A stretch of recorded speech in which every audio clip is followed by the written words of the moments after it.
అది మంచి కావచ్చు, చెడు కావచ్చు. రిఫర్మేషన్ అని అర్థం. సైన్స్ భాషలో చెప్పాలి అంటే పాలు కాగినప్పుడు కాచితే ఒక సంస్కారం జరిగింది. కాచిన పాలల్లో తోడు పెడితే పెరుగైంది, అదొక సంస్కారం అయింది. పెరుగును చిరికితే వెన్న వచ్చింది, అదొక సంస్కారమైంది. వెన్న కాచితే నెయ్యి వచ్చింది, అదొక సంస్కారమైంది.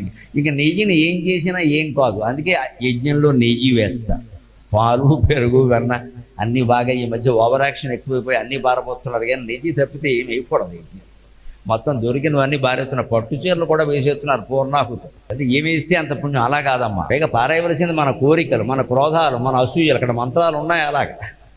ఏషవో కామ కామాయ స్వాహ, ఏషమన్యవే స్వాహ అని స్పష్టంగా మంత్రాలు ఉన్నాయి. ఈ కోరికలు అందులో వదిలేయమని అర్థం, అసూయ అందులో వదిలేయమని అర్థం, కోపం అందులో వదిలేయమని అర్థం. యజ్ఞంలో పూర్ణాహుతి అంటే అర్థం అది. పట్టు చీరలోనూ మిగిలిన కట్టి పొలాలు కాదు. ఏది వదిలేయాలో వదిలేయడం మానేసి మన దగ్గర ఎట్టు పెట్టుకుని వస్తువులన్నీ వదులుతాం.